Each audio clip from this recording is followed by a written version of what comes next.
morning. It's the wee hours of the morning here in London.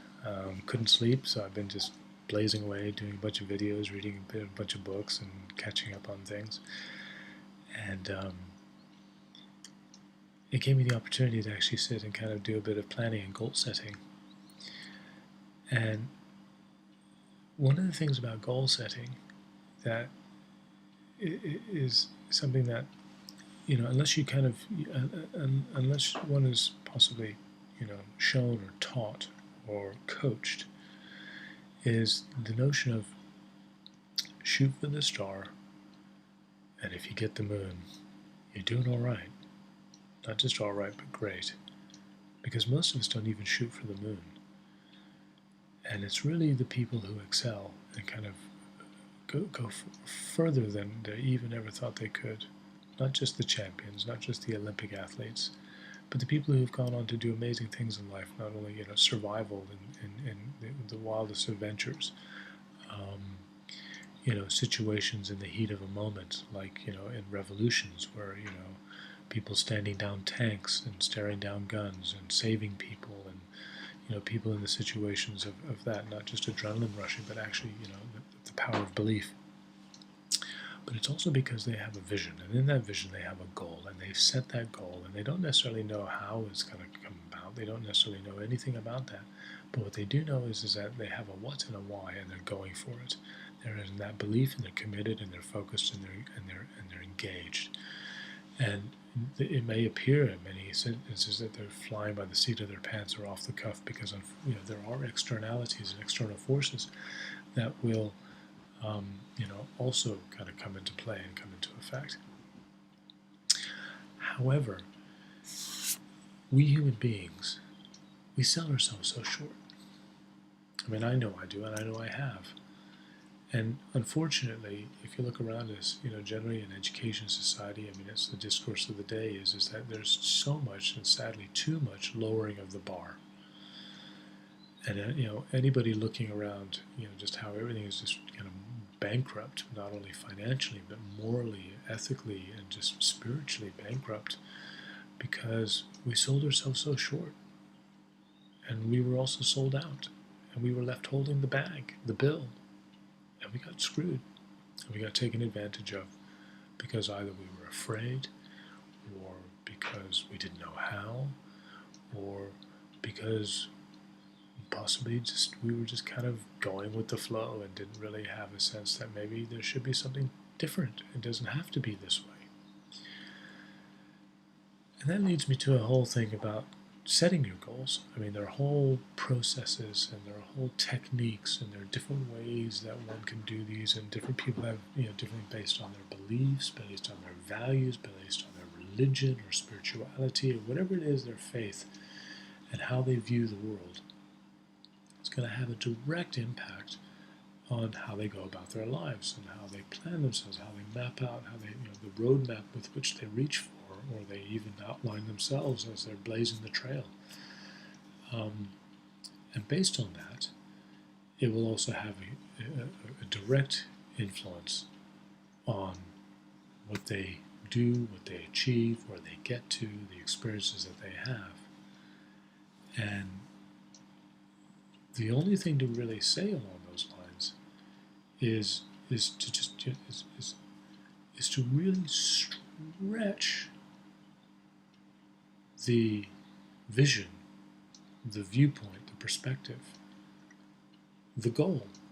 I mean, we don't use hardly a massive percentage of what is capable up here, and we're only learning as we go. So why not stretch it? Because as they say, a mind once stretched can never return back to its original form.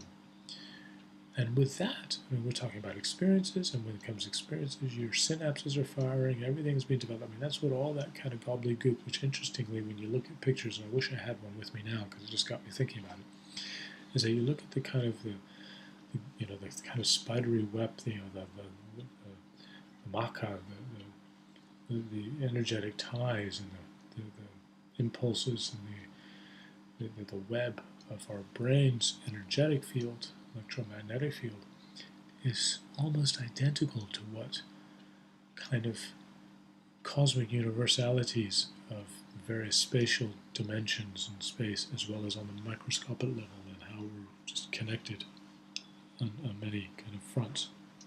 And they look the same in many areas. But to stretch our minds, to stretch our bodies, to stretch our beings, to enable and allow and receive opportunity, because we made ourselves available, because we have the vision and the question and the inquiry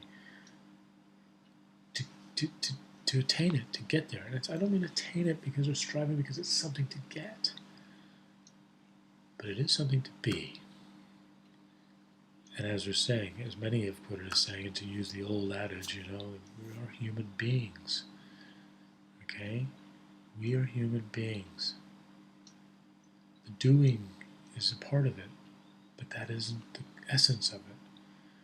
And how we be, and what we be, and who we be, and why we be,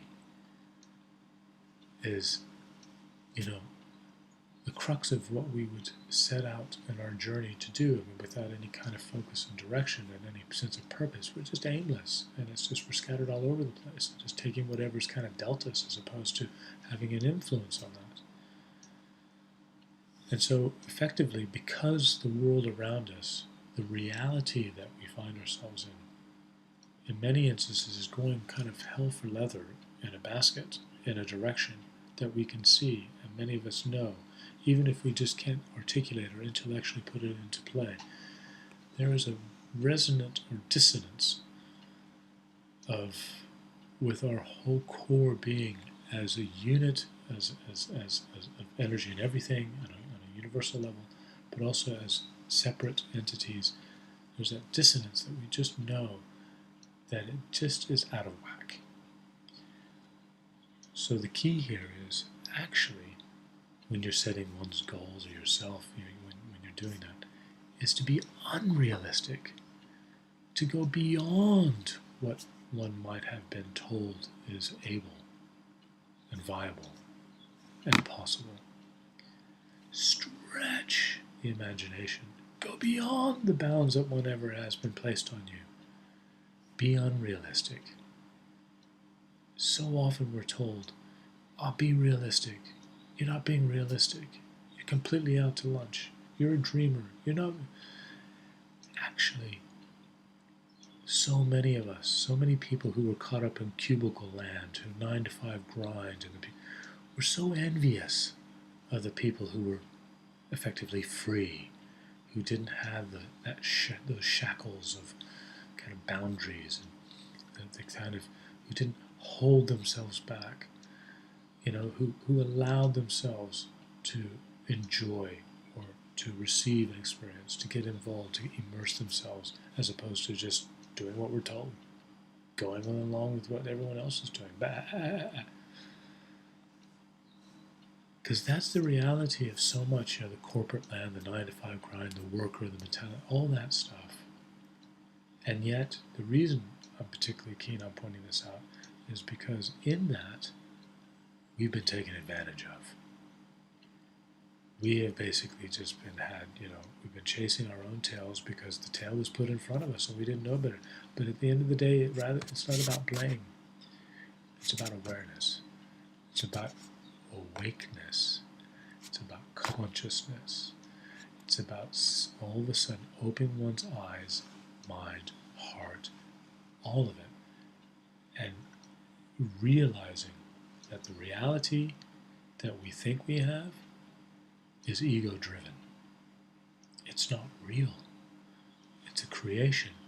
And on the flip side of that, if the other side of it is also unreal, well then be unreal. I mean, that's totally unreal. And so as such, be unrealistic. Stretch yourself. Surprise yourself. Don't surprise me. I mean, I tell my kids all the time, don't surprise me. Surprise yourself. Those are the experiences that you're going to remember. That's what's going to get you through the times of struggle and difficulty or challenge or just good experience. You're like, wow, that was awesome. You mean I can do that? Those are the experiences that I'm hoping for them. Those are the ones that I hope to, kind of instill in them. That to me will take them far, as opposed to not so far. So, in looking to one's goals and what it is and why it is that we do what we do, stretch that imagination, take it beyond the limits, break through the glass ceilings, break through the concrete ceilings, break through the wall, open the door, and walk on through. And so on that, I can't wait to catch up on a kind of cafe corner at a crossroad or at a beach or on our journeys that we meet up and just share stories and experiences of all that happening and what you were able to do because of who you're able to be. So make it a fantastic day. Make it a great week. Make it a great month and a year for yourself and those around you, for somebody else. Make it a great life. And I can't wait to catch up with you and hear all about it. So we'll see you on the next one.